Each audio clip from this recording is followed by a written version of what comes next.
Shut up and sit down.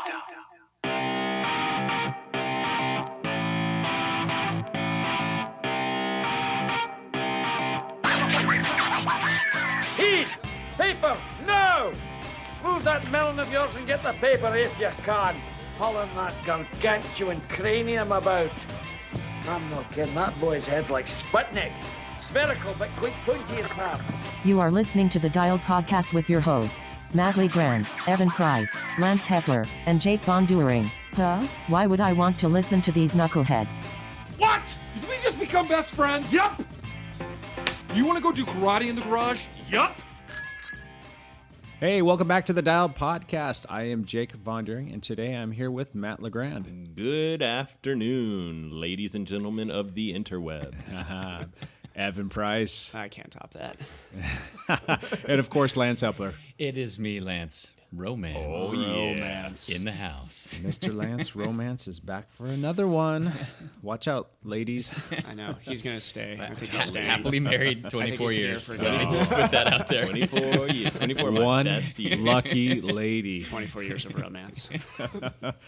All right, we are going to kick off another show with another Backpedal, and we're going to go the other way around the table because we always pick on Mr. yes, Matt. I know, and it's not fair. Yeah, so we always put him on the spot. So we're going to put you on the spot, Mr. Lance Oh, Romance. it is on me. Well, Yes. I don't have as many stories. I actually had a pretty good week. That I rode like 220 miles or something last week. Good. That's more than I've ridden in a long time. How'd the back feel?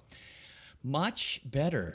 Yes, good. my back is improving. My drop foot is not improving. Okay, that was going to be the next question. Yes, that's about the same. But my legs are really coming around. I was able to. I even rode with Jake one day, and I was almost able to hang with him. So Hey, that's a big. I mean, that's a good, solid improvement over the last couple of weeks. That's Yeah. solid. And I rode down and watched a couple of the races that the team did and whatnot. And so physically, it was a really good week for me. The big thing for me this week was my daughter's musical opened up. Yes. Ooh, and I think I saw maybe like a Facebook post or something like that. I think It I was posted a few things. Amazing. So I'm serious. is there a video that we can see of it? I think I've posted something on my story Okay. on Instagram or my Facebook post. I need to get on Instagram. So Yeah. they were like short clips, They were and just it short is clips. amazing. Yeah. It is Okay. really cool to watch. And yes, I cried like a manic depressive. That was gonna- yeah. So Give us your professional opinion, the breakdown of the performance as a whole. Obviously, your daughter killed it, but everybody else. I am completely biased. I Okay. cannot give a professional opinion. I am so proud of my daughter. It's sickening. It was amazing to watch her, so I can't give an unbiased opinion because all I did was watch her the whole time. So it was good. I'm screaming into the mic as well, so I realized that. He's getting excited over there just talking about it. That's me. That's my weekend. She's good. Thank she is you. really impressive. I mean, she has stage presence. You know, like I feel like you see some leads and plays and things like that, and they're like, they're good, you know, they've got the voice and whatever, but she was just amazing. Like I felt like she led the performance. Yeah. That's I'm proud. Thank you. I'm Thank proud you. for you. So is this something that is she going into this in the next stage? Or, Not like what's her necessarily. plan? No, she's going to go to Washington State University in the fall in Pullman, and she's going to be studying psychology. She wants to go into psychology and help other people. So that's her plan. She might do some other stuff. She's a great singer, a great dancer. She has great stage presence, and if she has opportunity to do that stuff, she might do some more. But I think she's realistic about it. That's probably a good thing. Yeah. So, but it's fun to watch. That's for sure. Yeah. Yeah. Anyway, Excellent. thank you. Awesome. All right. I'm gonna skip over Evan because I want to come back to him in Good just a story. minute That because seems fair. we've got some big questions for Evan. So We need happy stories before we come to me. Only happy All right, stories. so I have happy stories. Okay, good. Go ahead, All right, Matt. So weather's fantastic here in the Pacific Northwest, and you know that just means like, hey, get out on the bike. So I biked with Jake on Friday, and it was gorgeous out, and it wasn't a killer ride or anything like that, but you know we pushed a couple sections, a couple leg openers. and then Saturday was like all soccer all day, which is great too. But then Sunday I did, you know, it was like, oh, someone, you know, Derek wants to go for a run. Awesome, let's go for a run. You know, he's coming in from out of town. I definitely want to connect with him. And then another guy from Seattle was like, hey, I'm in town. Can we bike? I was like, yes, let's bike. another group was like, hey, can we swim at 6?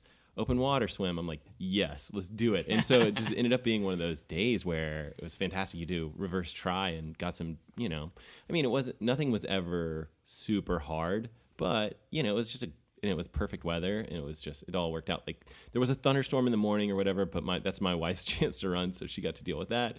And yeah, and then Derek and I were out for a nice easy run. He had just raced, so I got to take advantage of that recovery run with him.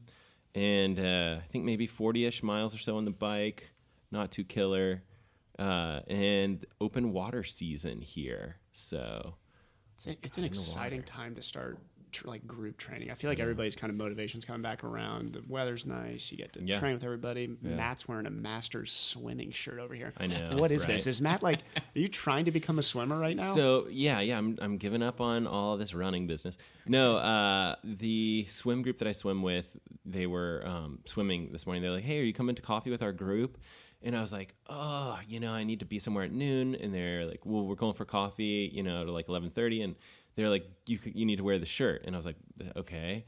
And they're like, you don't have a shirt? So they were like, we have one more shirt left you can have. And I was like, all right, great. So I was like, let's do it. And then I just basically popped in for like half a coffee, came here, gave everyone a high five at the coffee place, and was like, I got to go. So wait, so you guys we did matching shirts. You have to wear your God at the coffee place. So you guys have to wear your matching shirts. Wait. You go and are you telling me it's not cool to all go group activities with matching shirts? But you just said that it's not something that's it's not a big deal. No. It's not weird.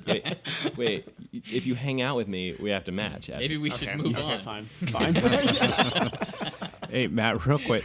What constitutes Masters when it comes to swimming? In the cycling world, you're not old enough to wear that shirt, my friend. That's right. So in Masters, it's anything basically post high school. I mean, the way they have it set up, it's kind of like anyone can just be on the Masters group, and they call it Masters, and it's just like a group of people that swim together that are not affiliated from a high school or college team. Right, yeah, exactly. Mm-hmm. So.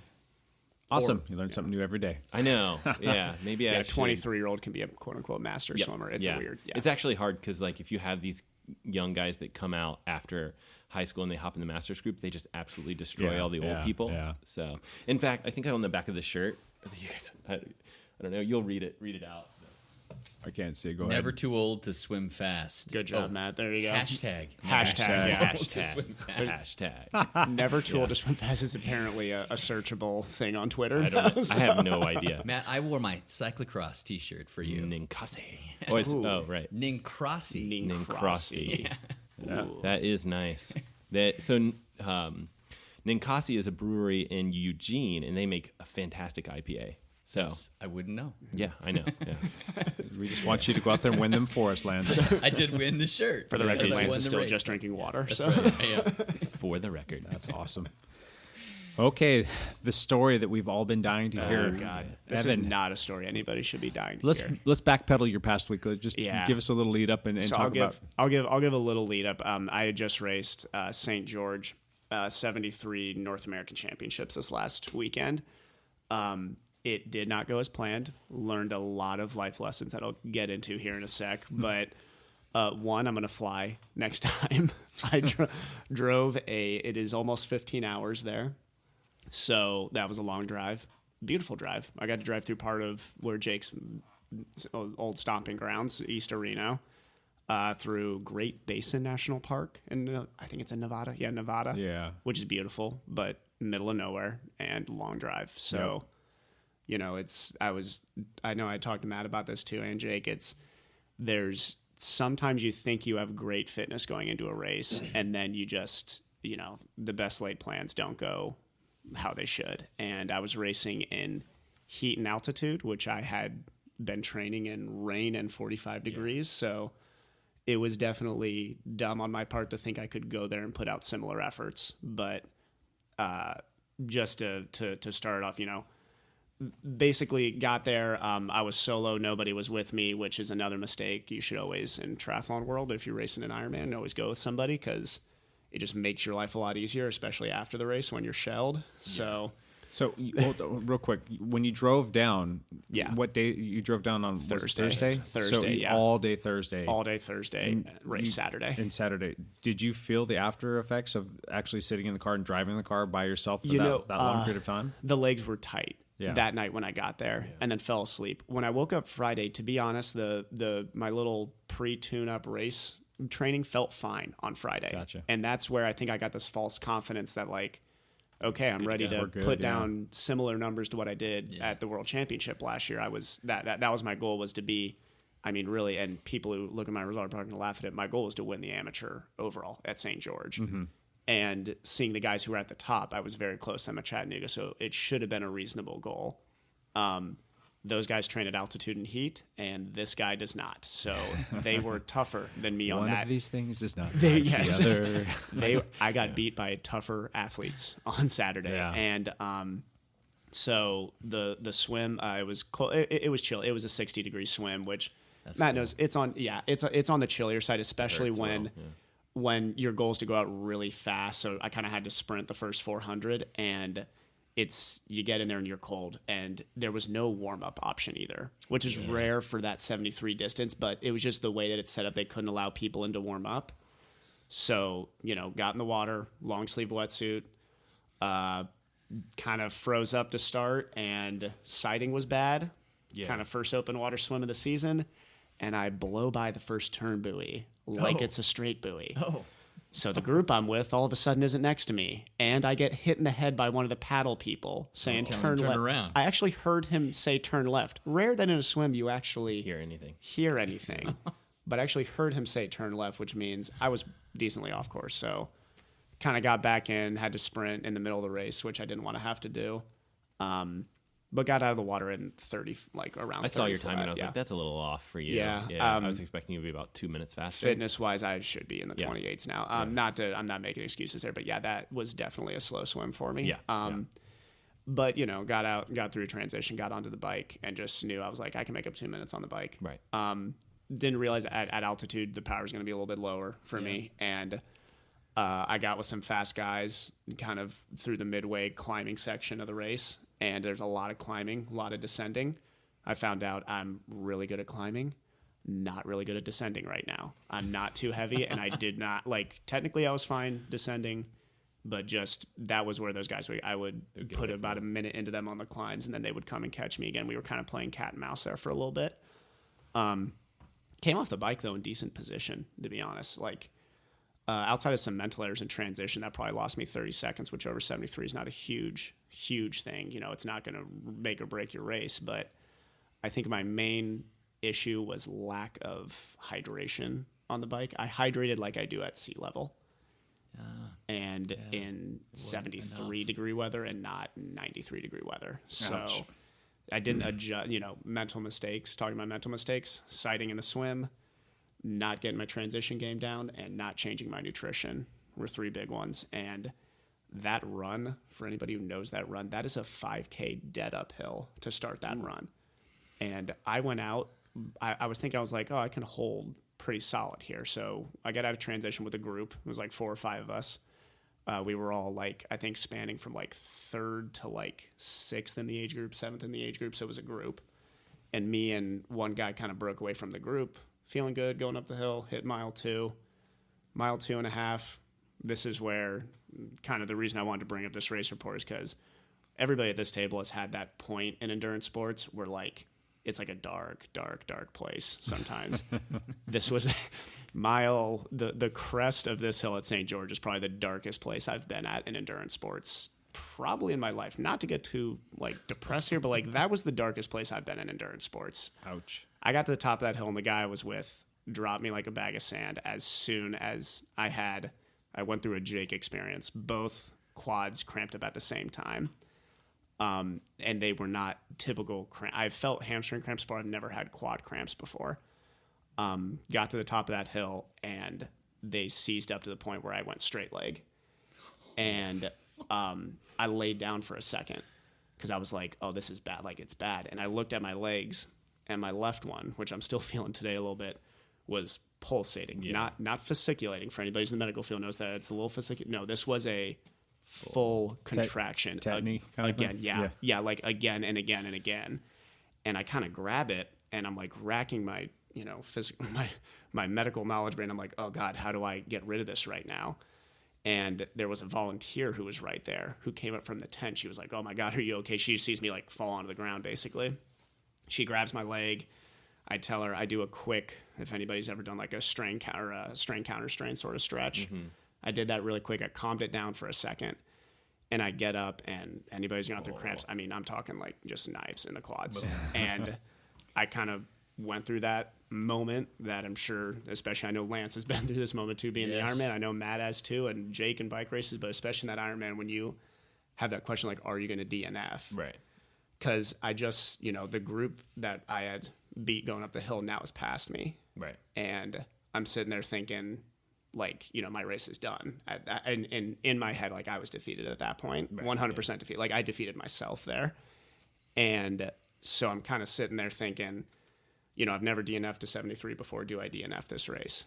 And there was a pro woman who was coming up behind me, and I'm kicking myself that I cannot remember her name. But she kind of stopped for a second in her own pro race.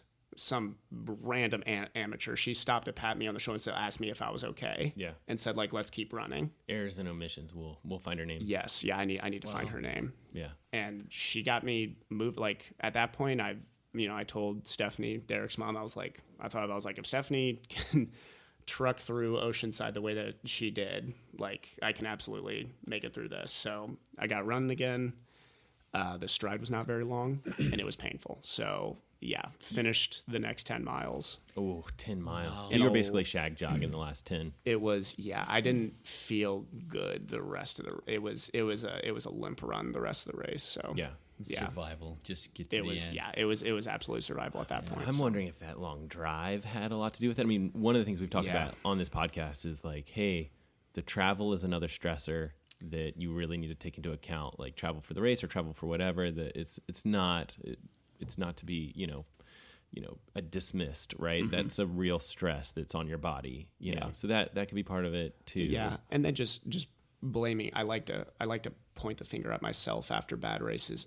This is not meant to be cocky. I have not had a lot of bad races in my life, so having a bad one was good. And after talking to some people close to me and my coach, I realized that this was one where I had to realize some weaknesses in my game, and there were some glaring weaknesses. So I think if anything, it's going to be a positive in the end. But this was, I mean, when you talk a bad race, I was planning on going mid-14s on a really tough course, and I went 4:35. So I was about 20 minutes slower than I wanted to be, which is, I mean, that's huge. That's a disappointing day, but I mean, it's like when we all have those bad days. Everybody at this table's had them. You can either be the guy who sits there and reminisces over it, or you find the weaknesses and you say, okay, that's what I need to fix. One thing that I think it's hard to, because we'll have a lot of listeners that are super fast, and we'll have a lot of listeners that are, just like getting it done. And I think when they hear like, oh, I had a horrible race and I went 4:35, they'll say, oh yeah, ha ha ha, that's still so fast, blah blah blah. But it's all of these times for any of you guys that are listening, they're really relative. For you to be 20 minutes slower than what you have really trained hard for, it's a disappointment. And I think, for me at 4:35 would be fantastic. That'd be great. And you have to remind yourself, it's all relative to the performance that you kind of expect yourself to do and the performance that you've been training for and that you're prepared to do, which I really think you're prepared for 4:15. So yeah.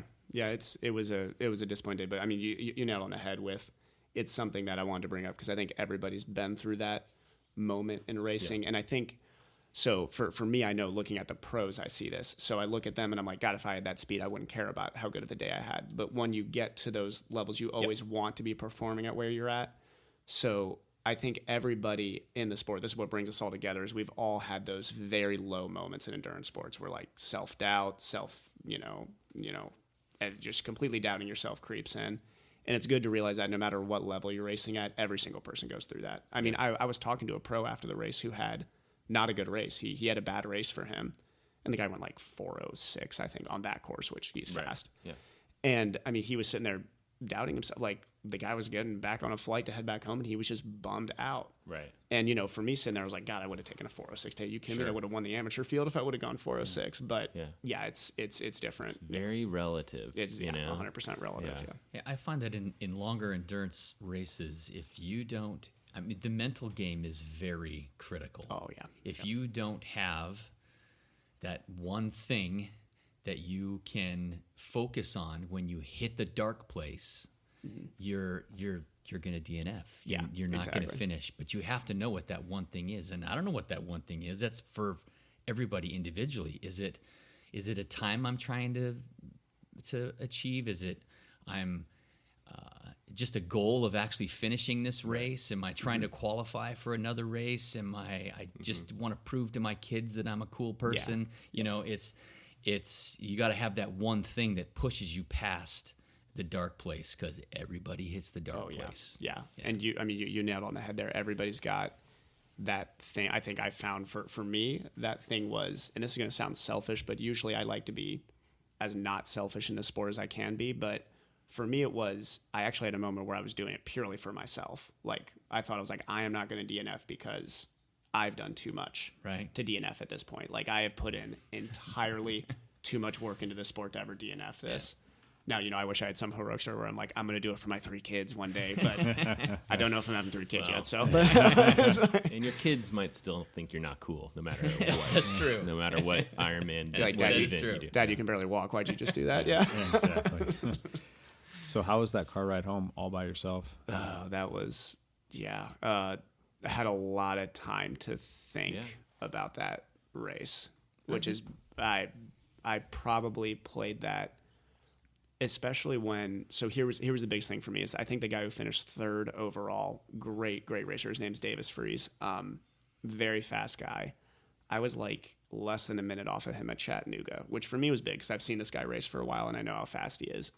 So coming into this race, I knew he was going to be there. And I think for me, when I was in the car, I was checking results and I saw how much further he was ahead than me. And that car ride, I was thinking a lot about, like, did you just drop that far off after last season? So a lot of self-doubt, but luckily I have a lot of really supportive, good friends around me. So I got to talk to a lot of people on the phone, and I had cell service on the way to Salt Lake, which was good because no self-service on the way to Salt Lake would have meant no phone calls and a lot of lonely driving there. So, well, you got to think you're swimming faster. Yeah. You're biking fine. And you're running well. I actually think I'm running faster. Yeah, you're running well because that yeah. half marathon, you just had a bad race. Yep. Which, and sometimes like when I'm coaching high school kids, I'm like, all right, good. I'm glad you had a bad race. I'm glad that, and I say this on purpose, like, good that you're human. I'm glad to figure out that you're human and you can have bad races. Yeah. Because, and that kind of puts it in perspective in their mind where they're like, oh yeah, it's not that big a deal. Everyone has bad race, as opposed to just like, puts it in the perspective. high school kid that's just crying on the bus ride home or whatever it is. So, Well, and if you're not able to pick yourself up and learn something from it, you're just going to be the one who cries about it, and then that's it. So, and God, I got a great hike the next morning, so I got some perspective. Snow. If anybody's around that area, Snow Canyon, right outside of St. George, Snow Canyon State Park is, just absolutely beautiful. Gotta go check that out. Good stuff. Very cool. All right, let's talk about happier races. Yeah. Let's talk about Jake, because he's having one heck Jake, of a season right now. You always win. What have you been up to? Wait, let me guess. He won. I did not win. Okay. I don't actually know. The race over the weekend was the Montanore Road Race, and we had 4 guys in that particular race, and it was the Masters, 3s, 4s, and 5s all lumped together in one race, and it was down in Forest Grove, I think it is, Oregon. It's at the Montanore Vineyard. It's a 6-mile lap. Run around that thing. I'm sorry, 6-mile lap. We run around that thing 8 times, so it's 48 miles, and it's about 2,500 feet of climbing. So there's one little climb in there that's called Plumley Road. Go up that thing 8 times, and I think, as I've mentioned before in previous conversations, you hit that thing first 2-3 times, and then like you get like 4, 5, and 6. Like, oh my God, how many more times do I have to do this? And it's just one of those things that just starts to wear on you. But we went out there with the notion that we were going to have some fun with this one. Didn't really have like a really like strong like plan ahead of the race, other than let's just go out there and have fun and let's play protagonist this whole time and see what we can make stick. So I was in there with. Oh gosh, it was Chris Hannell, and Sean Martin, and Chris Wehrman was in there as well, and we were pretty tame like from the gate out, but after the second lap we started kind of like just jumping, and it's just funny because we're not getting a reputation, but they're like people are getting really nervous because we've done stuff that's stuck, and we didn't want to go out there with any kind of pre-designed plan because we knew that everybody's going to be watching everything. It's just like, all right, well, how can we fatigue these guys? Now we can how can we kind of just have a little fun at the same time, just kind of chuckle. Like, you get out of the bike and you take 4 or 5 strong digs and you hear the whole field screaming and like, just kidding, So more like reactionary racing. Exactly. Like having some fun. So you guys are really building reputations like a team that attacks hard right now, right? Yeah. Because we want to control the race. That's so cool. That's so ridiculous. I'm glad that Dial is like employing those. It makes racing so much fun when those tactics are actually there. And if something actually stuck and something we sent somebody off the front and it actually worked, then great. We'll play that card and we'll see how it works out. And we did a really good job. It was the second lap going up that climb. I think we'd already maybe put in 5 or 6 digs before that. We're only on the second lap, so we're like 10, 12 miles in before we've already done that much attacking. We got to the bottom of that climb. I'm like, all right, I'm going to go up this thing pretty much full out and see who sticks and who comes with us. And we had the full field. And at the bottom of that, it's a tight little corkscrewy kind of climb until the very end where it kind of starts to straighten out a little bit, but the road gets pretty bumpy. So I hit that first corkscrew and just got out of the saddle and I sprinted. And I went back and looked at the watts and it kind of blew me away. I didn't realize I hit the watts that hard, but I held it all the way to the top. It was probably a quarter of a mile climb, I want to say, maybe a third of a mile. And I think I averaged about 700 watts up that thing. And at the bottom, I hit 1,500 watts when I first got out of the saddle. And just quarter mile for around 700 watts. It was about that. It was maybe a little less. I'd have to go back and check. That would surprise me. I mean, your watts would make sense with that. Anyhow, that's disheartening. So a big gap, and there was a guy that had floated off the front. He was like halfway up, and nobody really paid much attention to this guy because I was watching the time before going up the climb, and he was struggling, and we just let him go. And I hit him like halfway up the climb, just blew by him. He like did like the double head take, like holy crap, and got to the top. And I actually thought that he got out of the saddle and tried to stay with me because I crested over the top, and there's like this long fun downhill section. I looked back and wasn't seeing anybody, and then all of a sudden I saw a person. I'm like, well, I wonder if that's him. He's going to try and come up on me, but that guy ended up getting dropped by the whole field. And so he attacked and then got dropped on the same climb. Yeah. Well, that's impressive. Wow. So it's like this guy and I would be best friends. Yeah. So sounds like me. That's my style.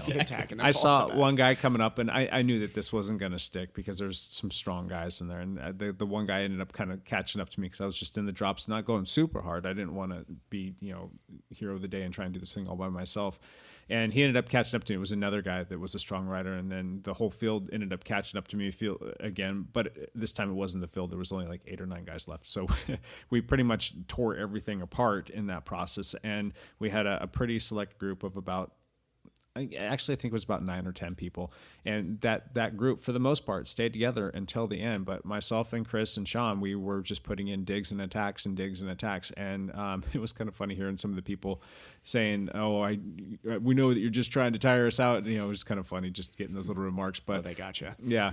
So, fast forward to the end of the race. I mean, we were all kind of getting a little bit tired. I mean, it wasn't like the best executed race given how it finished. I should have saved some of those matches for the finish. My legs were starting to get a little tight. I was almost on the border of having some of those cramps as well.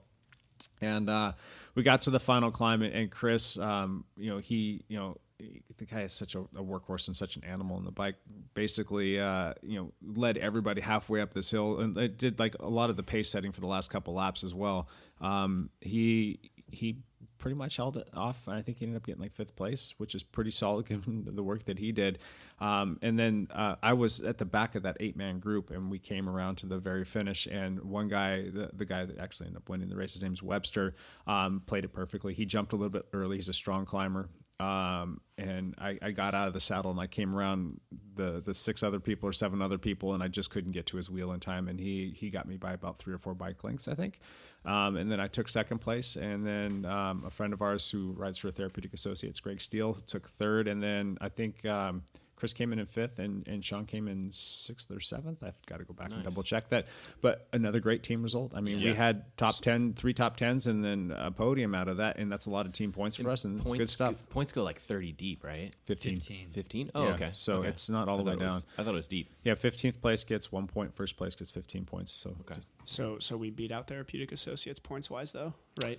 On the weekend, I think we did, because we actually had one of our guys, Jason Ekman, was down at an enduro event. He's kind of heading up our enduro team, if you will. It's a downhill team, and he got some points for that, so that was cool. It was the first time we'd ever gotten points for that kind of a race, and he's trying that discipline out, and I think he brought 5 points to the table. We had a bunch of people go down to the team time trial state championships. And I saw a bunch of stuff from that. Yeah. So Michael Myers was on a team that took the 50s. We had a juniors team that won state championships for the juniors class. Then we had another juniors team that actually took 2nd there as well. We had another team that went down and took the state championship for, was it the 160 to 200-year-old? I think so. Class. So it's a collective age total. So they all got a bunch of points for that. We got a bunch of points from Montanore, and I think we may have put in a few points net positive. So that was good stuff. And then, it was a fun race. It's a beautiful venue. If you get a chance to do that race next year, and it's like syncs up with your calendar, go out there. It's just stunningly beautiful. And it's a fun little course that breaks your legs. And then we did the PIR, which is the Portland International Raceway. They have the weekly road racing that they do down there, and they started the Tuesday night. The Monday night's been going for about a month. Yep. They start in April and go until June, and then they're off from June and July, back on in August. But the Tuesday night starts up, and it started up the first Tuesday of May, which was the opening race, and went down for that. Checked that out, and that was a lot of fun. We had a pretty good sized field, and it's a points race, so you've got I think it was 24 miles ish, 25 miles, somewhere in there. And we had 3 preem laps, and then there's the finish, and it's every bell lap you come around, you get points for first, second, and third. So we had 3 of those, and then we had the sprint finish, and the collective total points you can get is 33 points. Yep. I got 33 points. Jake got 33 points. Nice. There was about 50, 55 people in the field. Something like that, yeah. And Jake won every preem lap and the sprint. Did you race that one? I watched. Okay. I rode down and watched. So you took some photos, right? I did take some I think I photos saw and a some couple photos. little videos. Yeah. How close do you feel like you are to comfortably racing again, Lance? Like, do you feel like you're on the I mean, after a 200 some mile week, you got to be I'm actually thinking about it. He's ready. Is he? He's ready. I should be asking Jake. You want to know why he's doing? You want to know why he's ready? Guess what I got to experience this past week? A lancing. I got a lancing. Is that a verb or is that? Yes. There was some lancing going on in our little. It was myself and it was Lance and it was another teammate of ours, Mike Gavan. We went out for a little ride and we were on a little stretch of. It's called the China Ditch and it's just a long, flat, straight road. It's just a perfect place just to kind of put your nose down and hold steady watts. And we're getting close to the end, and all of a sudden you hear this click, click. Woo, woo, woo. You can hear his wheels winding up, and he just goes blowing by me. And I'm like, yeah, it's back. So that made my day. So that was good stuff. Other than the racing, just some fun coaching. The one thing that does suck about racing on the weekends and on Saturdays, especially this time of year, is I had to miss both my daughters their soccer games, and I don't like that. That makes it hard. It's crazy. I mean, I just feel like you have to do. So for this particular season, it's like. My racing isn't taking a huge, amount of importance, but so I'm catching almost all the soccer games and stuff like that. But man, in a typical triathlon season, you're just gone every weekend. You're like, good luck with soccer to the wife, So it's kind of nice when we have that rare Sunday race or there's an off weekend. I can go out there and catch their games, but I also get to watch them in the fall too. So, and then we've got these things called cell phones that take pretty cool videos. So I get to watch the videos with the kids and have them give me, play-by-play reenactments of their games. So that was kind of fun. My mom used to go to all my soccer games, and she would just run. So it was her time to run. Yeah. You run around the soccer That fields. woman had 2 sons who played. Well, Nico should have played collegiate soccer. So I played collegiately, and Nico played all the way through high school at a very high level year round. she really never learned where like offsides was.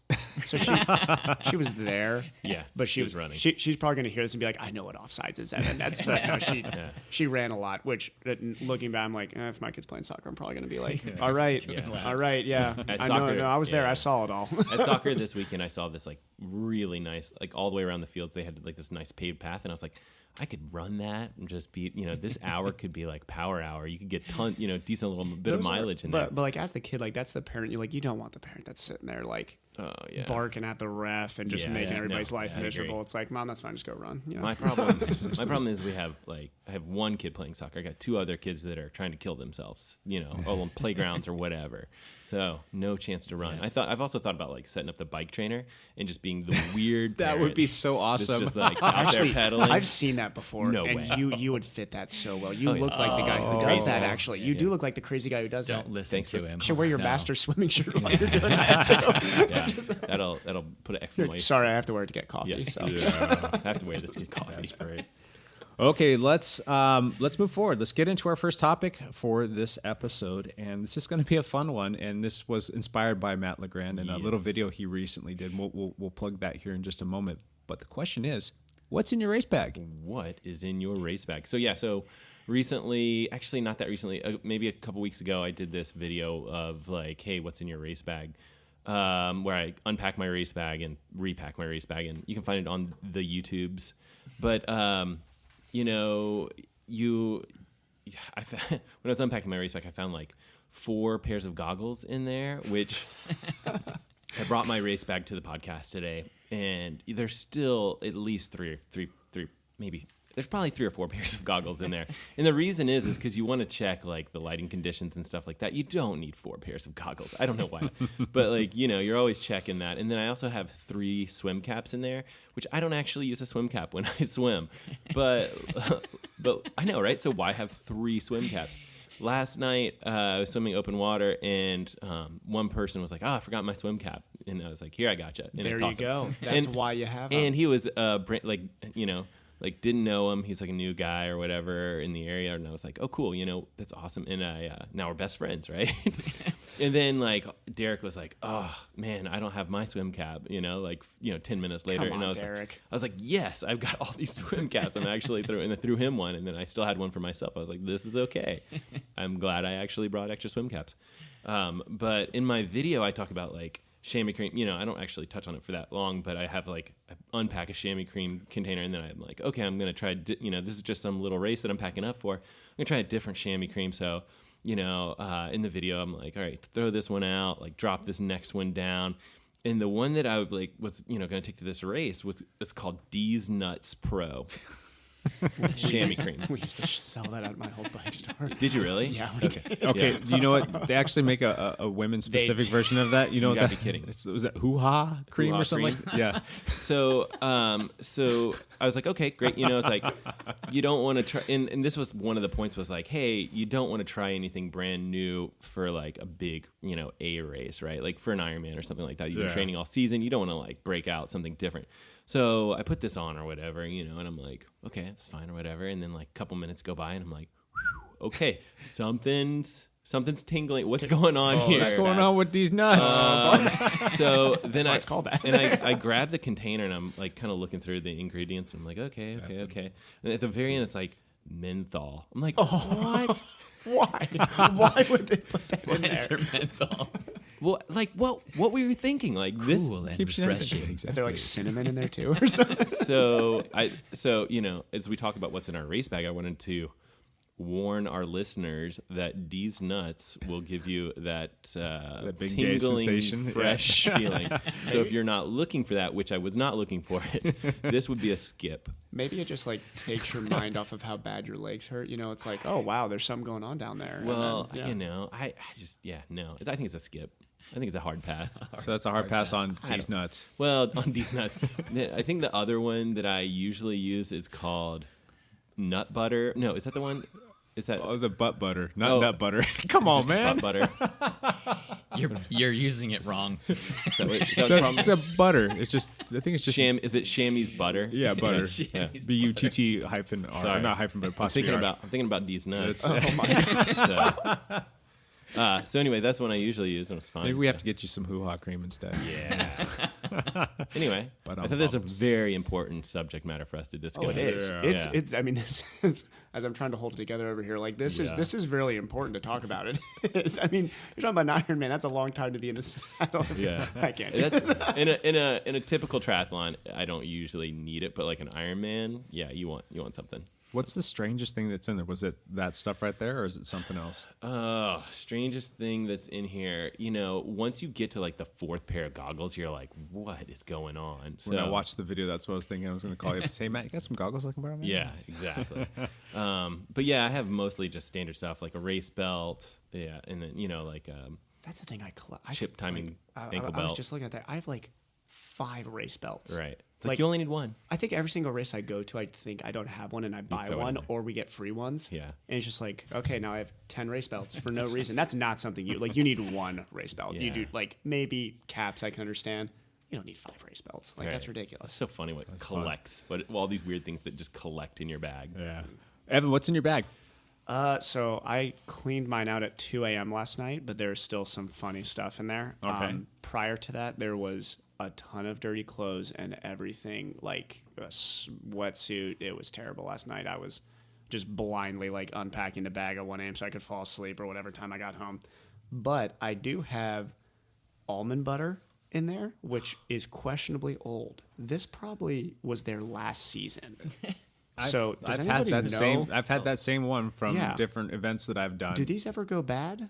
Let's find out I right should now. probably take a look here. I feel like there's a lot of butter. Ooh, this butter is good. references. Oh, no. This is good until June 26th of 2018. Oh, dude, you're just under the gun. Good. Okay. Yeah. Good. Open that thing up. I'm usually. Suck it down, man. I don't know if I'm gonna eat this on.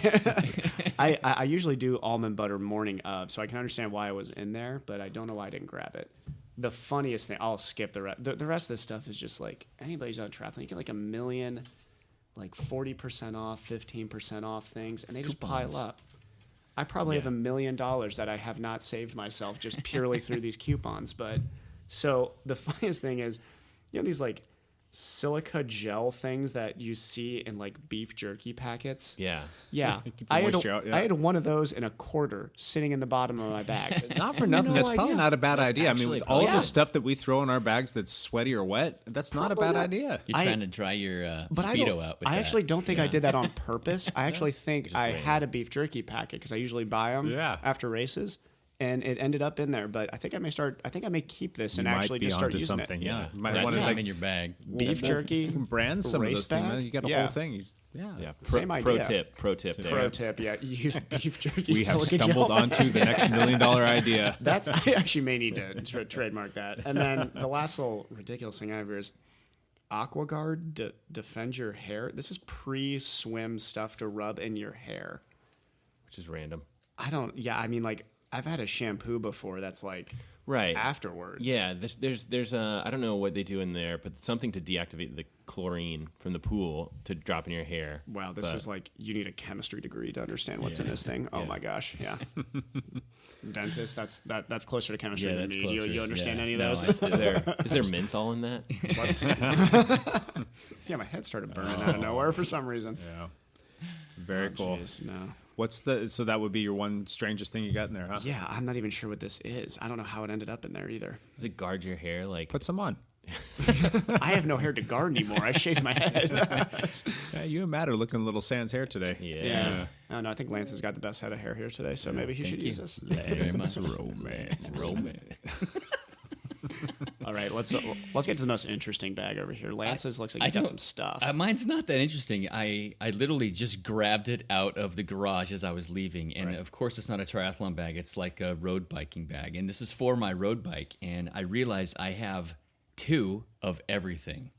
I've got 2 Garmin computers in here. I've got 2 headlights that are both in here. I have 2 things of... none. hammer? Yeah, these are the Hammer Perpetuum Yeah, tablets. we talked were about talked those. about Yeah. those. Which do you like better, Noon or the Hammer? I like the Noon better. They I'm taste with ya. better and they have caffeine in them. Yeah. So Jake's got it too. Are we all Noon This is that guys? old one. Remember that story I Yes. told about? And I threw a couple tabs in. Without diluting it. Straight in the mouth, baby. And then I've got 2 pairs of gloves. But I have one single glove in here. Oh, yeah. Which Well, is odd. Is it left or right? It would be my right. Would that be like King of Pop? No, I believe this would be Piper the Wonder Dog. She loves my sweaty gloves. Oh, good. And so she has stolen one out of the bag at some point. Do you know how you can solve that? Grab the beef jerky silica gel packet, and then she won't want them. So I think Matt might be onto something. You can leave that with me. I'll have my daughter bedazzle it for you. Yeah, that's true. Do you guys have a bedazzle machine? Oh, There's so we've much- got something. There's so much stuff we could do with that. Yeah, there's a lot of stuff in this house. I'm sure. Should we in bedazzle my it? house that we could.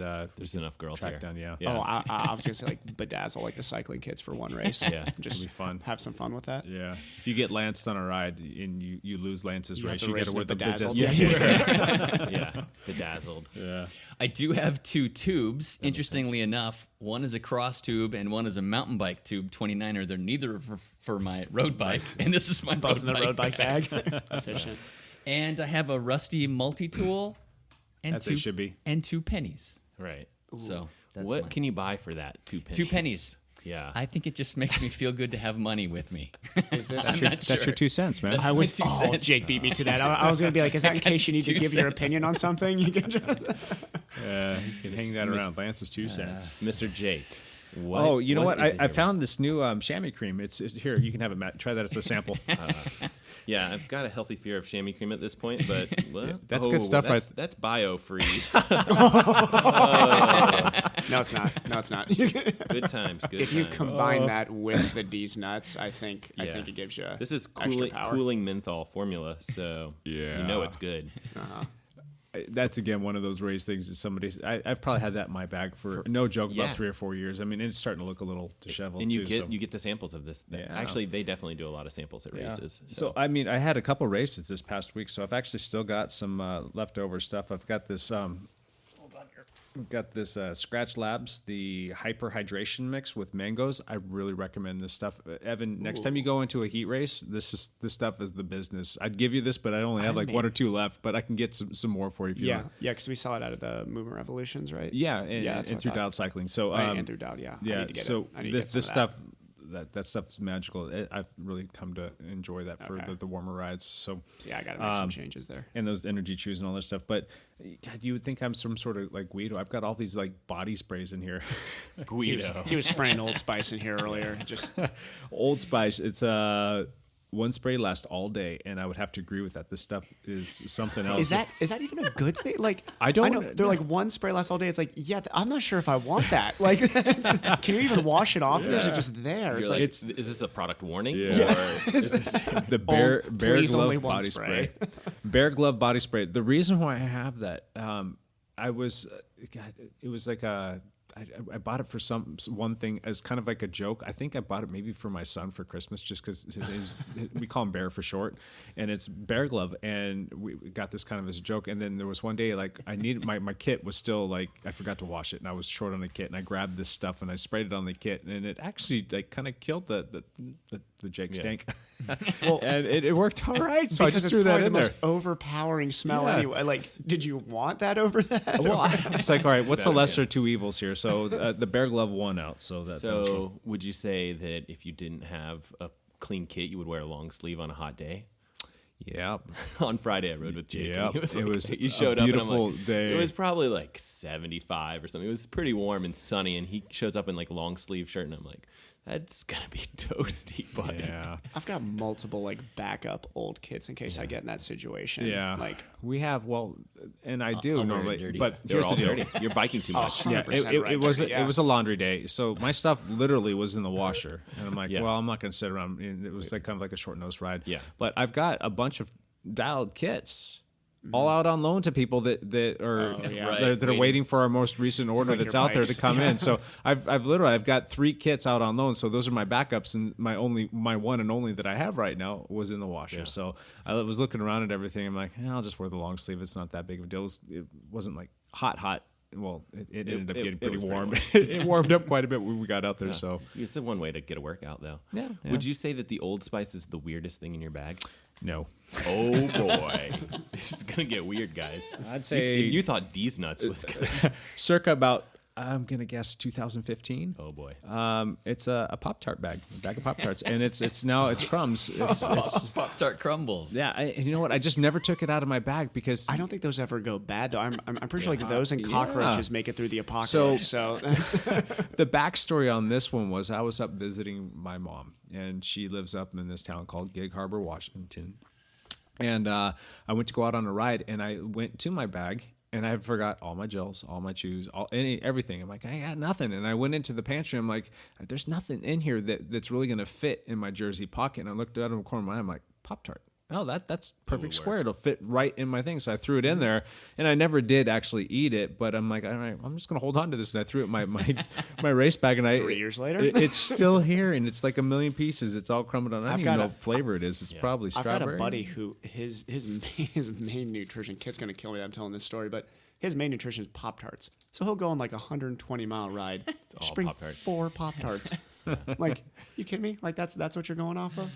Fits the jersey pockets really well. So It might does. have to. It's like made for cycling. Yeah. Might have to crack that open one of these days and just enjoy I mean, it. a lot of people pay extra to have it crumbled up like that. Yeah. Like just the You can sprinkle stop on. at like one of the little yogurt shops and have our own toppings. Well, it needs to, if you're and if you're gonna No, I've got it. Don't worry. if you're gonna snort it, it needs to be a fine powder. needs to be there fine, you go. Yeah, but other than that, it's all just your standard stuff. Multi-tools and tubes and a few gels and some gloves and this, that, and the other. All the standard stuff. So those are my couple little oddball things. Very cool. All right, let's move forward into our next segment. And this one's kind of a funny one because there's a lot of people that are like very much so against this, and there's some people that are like it's a normal ritual, and it's a daily thing, and yeah, to shave or not shave. Do you guys shave your legs? To shave or Let's not go. to shave? Let's go with the man with what I am looking at seems to be a hairy pair of legs here to my left, Lance. I do not shave. Is this because of romance? Is that why? Oh yeah, it's a major romance I have killer. to treat my lady right. You might lose your Lance Romance card, man. You got to get all silky smooth. I do not shave my legs. I have been through phases where I did shave my legs when I was really serious. I'm sure we can kind of dive pretty deep into this. I mean, the reasons we shave or don't shave our legs is because it's not only is it aerodynamic, but it's also helps with sports massage. It doesn't hurt as much when you're getting your legs massaged, and also if you go down and there's road rash, it helps to keep it cleaner. I am not that hairy of a person anyway. I'm not too terribly hairy, and so I choose not to shave. But the main reason I'm not shaved right now is I'm in a fantasy football league. Yeah. And, well, obviously it's not fantasy football season right now, but I've been in the fantasy football league with the same 8 guys from college for the last 15 years. So we've known each other for a long time. But the loser of our fantasy football league gets their legs waxed. Okay. So it's a punishment. So when waxing, waxing, not shaving. Yeah, it's pure gosh. torture. First of all, I like the idea of having like a real consequence. It's a real consequence. Oh, that's the only reason you do fantasy footballs for true consequences. So during the fantasy football season, I'm not allowed to shave my legs because of my commitment to fantasy football. There you go.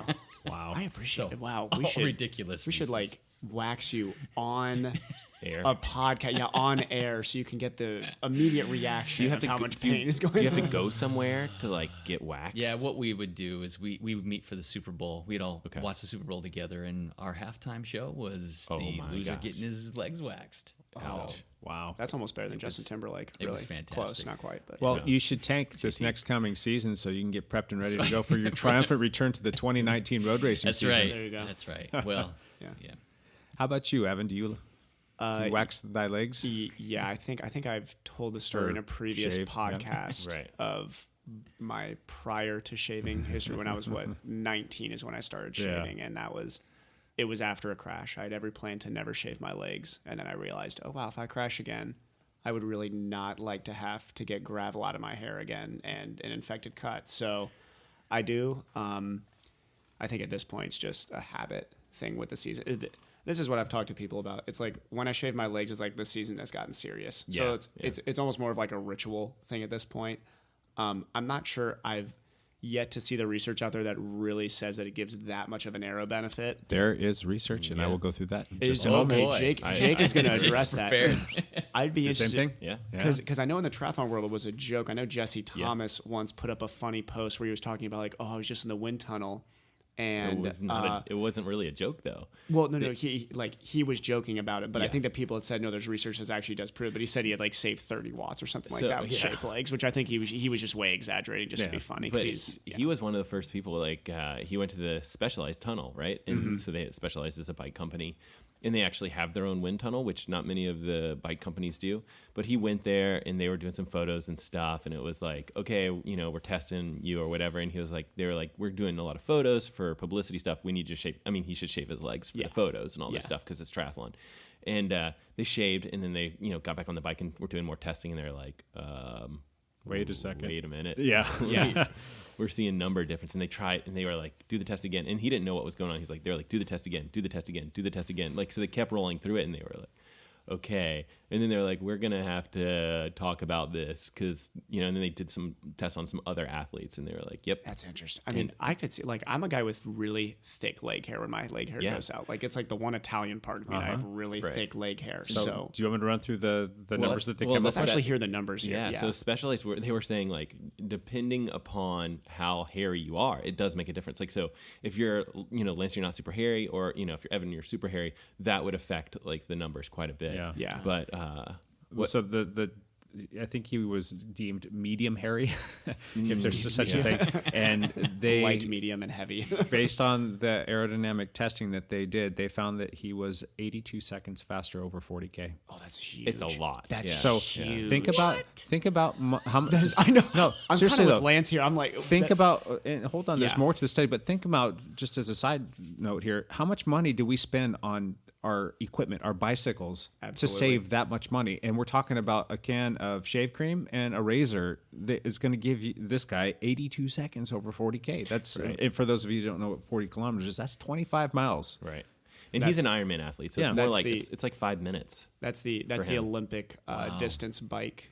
So I mean, I'm thinking I'm thinking in my head, if I lose 82 seconds, So that's the race. they went out and they tested 6 more riders, and they basically found that the average time savings averaged out to 50 seconds over the 40K. Okay. That's massive. On average. That's nuts. I think I've read big, 60 to 90 big seconds difference. for Yeah. 40K. Yeah. But yeah, I mean, when you start adding things in for 112 miles on an Ironman distance, and it doesn't matter, a lot of the times we talk about like, yeah, for the pro, they're going to save this much time. If you're out there longer, then aerodynamics play in, just as much as if you're going fast. Yes, if you're going fast, you have bigger gains with aerodynamics. But if you're out there for a long time, it all tends to even out. Like, 5 minutes is a lot of time in an Ironman race. So it's pretty shocked. interesting. Yeah. I'm shocked, actually. And if you're that talking it's about that much. watts savings, that's huge come the run. I mean, if Yeah. you're able to go the same speed and put out 10 less watts, I mean, I know Jake's race ends when the bike ends, but when you got to jump off and run after that, like, you're going to be really thankful you just saved those 10 watts through that bike. Well, Yes. and we should still preface this because we have a lot of listeners that are like, yeah, 5 minutes, like, not a big deal. cares? And like, that's totally reasonable. It is weird. Like, I'm probably just kind of have gotten over it. I shave my legs, and I actually have just been shaving my legs year round recently. Like, usually in the wintertime, I just go back to normal and then shave in the race season. But, I just have been keeping them shaved. And then, but it's weird, right? Like, this is not a normal thing for people to do. It's hard to explain Yeah. And so to non-athletes. yeah. And so I would say, like, It's weird. if you're listening to this, don't shave your legs unless you're really into like saving, a couple seconds in your 40K or Shave your 5 legs, minutes. people. Shave your legs. I'm No, 100% on that. No, They kind of go Shave back your to legs. people don't need to shave their to legs. go back to what unless Lance they're had brought into up it. though, for the massage component and for the road Okay. rash component, that actually I'm 100% board just because of the road. I can tell road you, rash. if you're somebody getting into bike racing, Yeah. you're like, I'm just Cat 5. I'm not sure if I really want to get Yeah. that serious with it. No, you need to, like, you do not want to be the guy with heavy hair going into that med tent, having to get that gravel out of your leg. I can tell sucks. you right now, I've been there and it is not fun.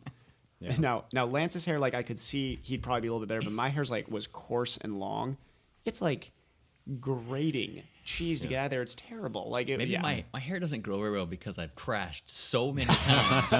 My legs are all scarred up just and the scar hair tissue. doesn't grow. And it's a lot easier too.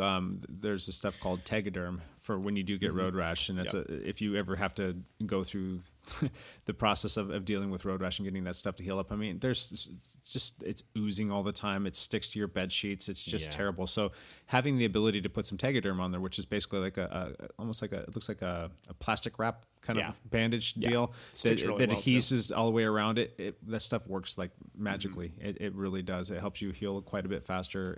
It doesn't get water in the wound when you're in the shower, which stings like the dickens. You're not sticking everything.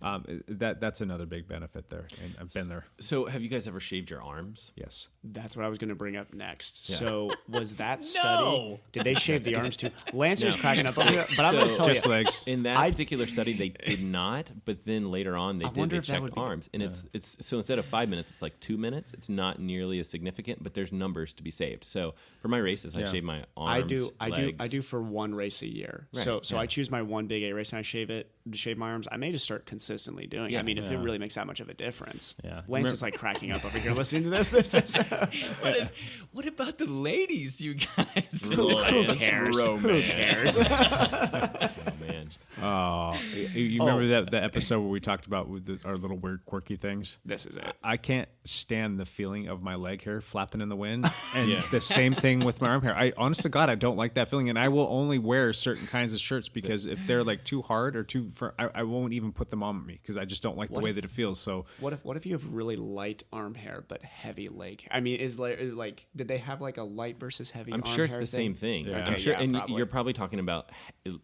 half of the gains or less for your arms versus your legs. But you know what? One real quick side note here: Bradley Wiggins, pro cyclist, bearded fellow, shaves everything except for his face. But they say that that's the weird thing that your beard does not affect.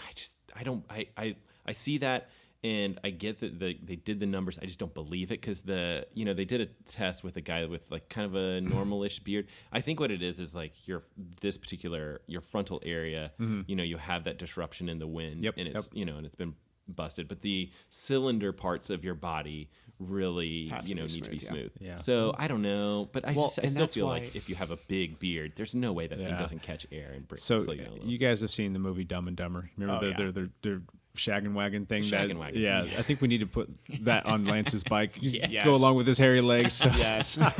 Because you know what? If he's not going to make his legs aerodynamic, we might as well make his bike not aerodynamic too. Now I'm looking at Lance's arms right now. He's got hairier arms than I do. So I have think hairy arms. So I think Lance. Okay. So we'll make a compromise here for Lance. I think he'd get more aero benefits from the arm shaving and leave the legs the way that they are. Okay. Yeah. So he'll be the one reverse guy shaving his arms and those are going to to get they're going to get waxed later anyway, right? That's right. I'm going to lose again at some point. So I'm going to keep fully waxed. That's a good thing. Have you ever lost fantasy football and had to have your legs waxed? Actually, this is we're getting in too deep, but I did lose last year. Oh man! But we had one of our friends who was sick of the pressure of the leg waxing and refused to play this year if we had the punishment. So we took the punishment off the table for just this last year. Oh, boo. So is it coming back then? We're hoping it comes back. We're hoping that we can convince him, but now he's probably listening to this and saying, no friggin' way. He's gonna do this. This is such a tangent, but I'm going to tell this story really quick. So there's fantasy football, like really funny, like side, like punishment bets for a lot of leagues that I've been in. But my buddy has the funniest one I've ever heard. He has a college group of friends that he just like you still does fantasy football with, and they come up with the most creative, hilarious ones. And the two funniest ones, they had one guy who had to go to an open mic comedian night at this like place in Chicago. That's cool. Really famous for great Heckling. comedians. Yeah. No, it's like great comedians come through. He had to. They didn't tell him either, I think. So they didn't tell him, and they signed him up. He had to go up there, no material. Oh, and it was apparently it was hilarious. And then they did the other one that my buddy lost. My buddy had to go and he was 25 years old or whatever and had to go take the SAT. So little known fact, anybody can sign up for the SAT. Really? Yeah. So at an inner city school in Chicago, my buddy, we dropped him off the night after going out in Chicago and having fun, woke him up really early. He was not in good shape. And dropped him off to go. So his buddies dropped him off and he had to go take the SAT that day. So those are good punishments. Yeah, they were hilarious. Each year they come up with a really, really funny one. So. Gosh. Yeah. That's funny. Yeah, I ended up losing this last year, but the punishment was off the table, so I was totally off the hook. You should have waxed. I should have waxed. Well, that's the funny thing is out of the 8 guys, I am like the least worried about getting my legs waxed. Totally. Yeah. I'm the one that cares. favor. The I was least. going to say, can I join your league and lose? that's Actually, right. that would save me some time and money. So you don't fall prey to the tradition of shaving your legs in road racing and cycling? I've only done it a couple of times, and it didn't affect me. I didn't feel that much different one way or the other. Right. Yeah. So. So we know Evan goes against the grain. Yeah. Right when he gets in the shower and he's That's goosebumps are rising up and Yep. gets all that razor burn. We know he's a masochist that way. How about you, Matt? What do you use? Yeah, no, I've actually waxed a long time ago, and that's a bad idea. Yes. But I just shave normal, and actually, an electric shaver works really well too. Like kind of if you need something, quick. But yeah, I mean, I'm not crazy. I don't go against the grain and try to kill myself. My first one of the year I use an electric. Okay. So because I don't shave through the winter, so then my first one I have to use an electric. I'm the same to thing. start. Yeah. I don't shave from November until probably about February. Same. This Yeah. year I went a Normal. little bit earlier because we had our training camp down in Palm Springs and wanted to be No, smooth I for just that. Just show up. Yeah. For me, I have less problems if I just shave all, just keep it shaved or whatever. So Yeah. then I don't have I don't know what it is. Maybe like jeans or pants or something like that. Just drives my legs crazy if they're not if they're in between shaved and not shaved. That annoys me. Did you know that the Everyone hears. Brownlees do not shave? Really? This will be something Matt knows. The Brownlees do not Well, shave. there's they didn't, and I think they do now. they but now? Now, Okay. and then there's another pro. His name escapes me. I know Jesse was famous for a while not doing it. No, I think Jesse does, except for in the winter or when he's not racing No, or whatever. okay, I think he was like, my wife prefers Yeah. me not shaved. But there was another one of the top American guys who was the swimmer. He swam for Michigan. What was that guy's name? Andy Potts. Andy Potts. He didn't shave. Wasn't really? Which is weird because he's He's a swimmer. swimmer, yeah, that's right? weird. But then they were, everyone started to look at the data because that was only a couple years ago that they did that wind tunnel thing, maybe like 1 or 2 years ago. So everyone's looking at the data now and they're like, oh, Andy Potts was second at Kona. Like, there's time. That's it. And Yeah. he was also the same race. I think he was like biking on like gator skins because he didn't want to have flats. And this is actually, I shouldn't even talk about it because it's like embarrassing for him. And it's one of those just like sad trombone, like, oh, and he's man. such a great athlete, by the way. Awesome guy, like great athlete. Like I love and now hearing he's stuff from him. he seems like such a good person. Yeah, But like now he's like, I'm not going to do that. I'm not going to do this and this. Some of the other little things that he'll do. But he was just basically like, I'm not buying into all that junk. Like, this is what I do and it works for me, and it does definitely. I think he was definitely top American a couple of times, but I don't know if he great was for years and years. Yeah. Yeah, so he's a very good athlete. Yeah. Crazy stuff. Do you have any? Do you use just a regular shaver or razor? Yep. Okay. Most of the time, and then I also use the electric shaver. So yeah. Do you use women razors or male razors? Be honest. Whatever's handy, No. You know. Do you use? No. Do you No, use seriously. women razors? I think they're so like I think it's basically we have like 3 or 4 razors just like kind of like floating around the bathroom for some reason. But it's all guys. I it's actually actually- all guys shaving stuff. Oh, really? Because Okay. which means like either my wife or I are just like grabbing whatever razor or get the clean razor, because if you use an old razor that's bad too. So it's just The Gillette, they're all the Gillette. Mach 5, I think it is, Yeah. is what I use for my face, even though I don't really ever shave my face. It's another thing. But my wife actually ended up using mine, and I think we actually end up shaving with the same razor now. But but if you get this, the huge pack at Costco of the razor, then all you need is the actual razor exactly. itself. So we just kept it consistent with the same one, so it's the same razor. Exactly. But a little pro tip that somebody once told me is if you use just conditioner and just rub that on your legs prior. It makes for a cleaner, smoother, closer shave without the razor burn. So, Evan, maybe one day when you're done being a masochist, I've actually a couple times just used soap on there, which I'm sure probably has some conditioner. So that so just a little bit of conditioner goes a long way. You slap that on your legs, and it helps. It goes. Now that I'm down to like mostly smooth once a week, I'll probably do that. And very cool. Well, that is our final topic for the day. Jake, to shave or not to shave? If people want to chime in and let us know how horrible shaving is for an idea, where can they? Be great. Yeah. I mean, I'm sure 90% of the people are gonna be like, "Yeah, this is a horrible idea." What do you guys? Or we could start a GoFundMe for the waxing of Lance. Or we could set up a little be a part of that, GoFundMe or a little Venmo. People can start pinging us with some people Venmo can choose their coin. favorite waxing place. We'll video it. We'll put it up on YouTube. That could be good. The biggest Venmo gets to choose the location. So. So where can people send in their suggestions or you can actually shaving techniques? You can ping us on the old Facebook or the book face, as Evan would say. Yes. Dialed Podcast. You can look us up on Facebook and find us there. You can find us on the Instagrams at Dialed Podcast. We've actually got a couple pictures that we just fairly new. You're putting some stuff up. Yeah, it's brand new. So we're going to start filling that up with different things that we talk about during the show.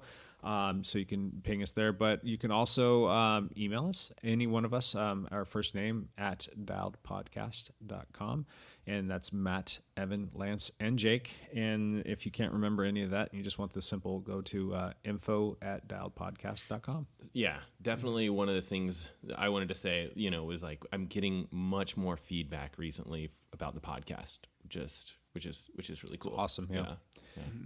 We just had a couple people that were down at the state championship time trials this past weekend, and from where we're at here, it's about a 2-hour drive. And I had a couple people tell me that they binged on the way down because it's 2 hours down, and they binged on the way back at 2 hours up, and they listened to all of them, and some of them actually listened to them multiple times. I'm like, that's kind of neat. Just pretty cool stuff. I can relate to that from my drive up from Utah. Yeah. I listened to us twice through all of them. So.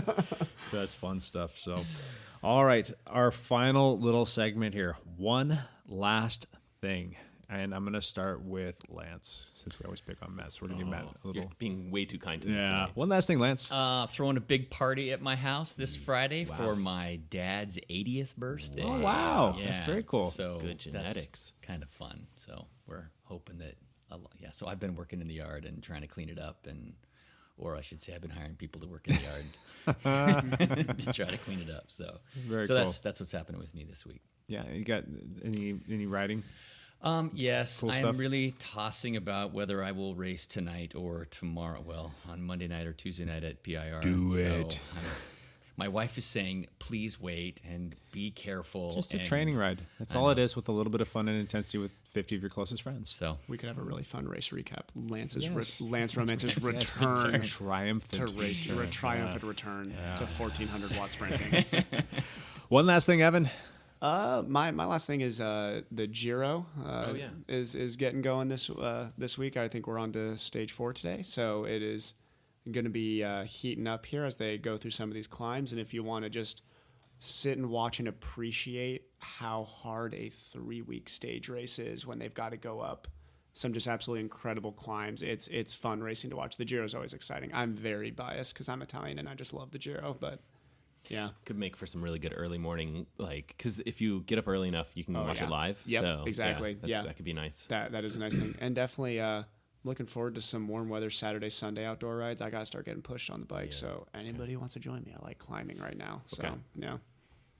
Matt, one last thing. Yes. Well, I mentioned earlier, we're starting to get some really good feedback on the podcast, which I'm really excited about, because one of the things I want to push is a segment where we actually, answer feedback from people. Yes. So to do that, we need more feedback, and we're really, I feel like I've actually mostly just actually chatting with people. They're passing along feedback and things like that. But if you guys can write it down and send it in, then I can push Jake to say, hey, let's get that segment. We would need a set number of volume, and we probably won't start it right away. But in the next couple of weeks, that could be something that we could do, which would be really cool. Yes, I agree wholeheartedly. Yes. This is the People's Podcast. The People's Podcast. Cool. I'm going to cheat. I've got 2 last things. Not part of the rules. First and foremost, I just wanted to say congratulations one more time to our teammates from Dialed Cycling who went down and got themselves a state championship in the team time trial. That is fantastic. They get to forever, for the rest of their lives, call themselves a state champion. So kind of neat stuff. And then there was 12 of them. Yes, 12 of them. 12. That's a lot. And we had another one that was on the podium as well, which is pretty cool stuff. And then I also wanted to say just a quick shout out to Whitney Phillips, who is a listener and a teammate, and he just got his upgrade today. He was he's a Cat 4 now. Wow, good for him. Moving on up. Yeah. And my last thing, I just wanted to, and this could probably make for a pretty cool little topic, talk a little bit about intermittent fasting. Okay. Any of you guys up to speed on that? There's some good doing research. it the last 2 years, actually. You've been doing it the last 2 years? Actually, 3 years. Yeah, I would really like to talk about it. I'm 3 months deep into this thing, and I'm about 11 or 12 pounds down from a place that I was stuck at for way too long. And you're fit as heck. Yeah, So, and I think that's something that I would like to touch on in the future. Future podcast topic. Oh, absolutely. There's some great, very recent research coming out about it, too. You know, So, yeah. And being a cyclist, I mean, unfortunately, weight does kind of matter. We don't want to perseverate on that topic. We don't want people to get too nuts about that, and we don't want it to lead to problems down the road. But Be healthy, people. if you're Be healthy and you do this the right way, you can keep your health and you can get yourself trimmed up, which I think is a pretty cool thing. And this is for the non-cycling population, too. Some of the research I'm looking at has nothing to do with endurance Absolutely sports. not. It's very much it's changing, decreased risk of cancer. decreasing inflammation in the body overall. Yeah, management of insulin levels, increased your HGH, your human growth hormone, which ultimately is helping you with 5-fold increase in fat burning and muscle gain, and other benefits come along with that. And then the longevity and the protection against disease. I mean, there's so many great things about this. And another cool thing, we talk about Stephanie all the time, Rublikova. She was kind of stuck, and I said, hey, you know what? I've been doing this for a while. I've been doing the research on it. There's a lot of people that stand behind this, and I am doing this from the advice of my physician. And we sat down, we talked about everything, we went through everything, and she was so giddy that she just started this, 2 weeks ago, I think, 3 weeks ago, and she sent me a text last week, and she's like, I've already lost 8 pounds. She's like, I cannot believe it. She's like, I've been stuck here. I've been working my butt off, going to the gym and riding and running and swimming, and she's making gains. So it's exciting. I have a book on the topic that I should let you borrow because it's all research based. Excellent. It's good. Yeah. Good. I'll make sure I review it before we bring the topic up. We could, we could review that as a group and kind of bring it up, because I think it's important when talking about intermittent fasting to realize it's really not about the weight. Yes, in cycling it's important. Your power per whatever goes up. Yeah, watts per kilo goes up. But I think the important thing is you're kind of changing your physiology to a fat metabolism, which is huge as an endurance athlete and just as a human. It's healthier. So I think just talking about that and getting people to not focus on the weight and think, okay, I'm changing my physiology to a healthier programming than what I'm at now. Consider it on one of our future podcasts if you guys are interested in that too.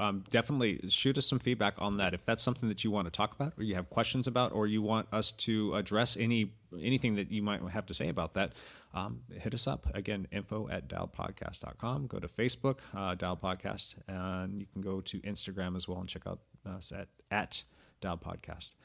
All right, guys, I think that's it. That's a wrap. We are done for today. Matt, Evan, Lance, thank you again. Thank you. And again, my name's Jake. Thanks for coming to listen. We really do appreciate it. And bye for now.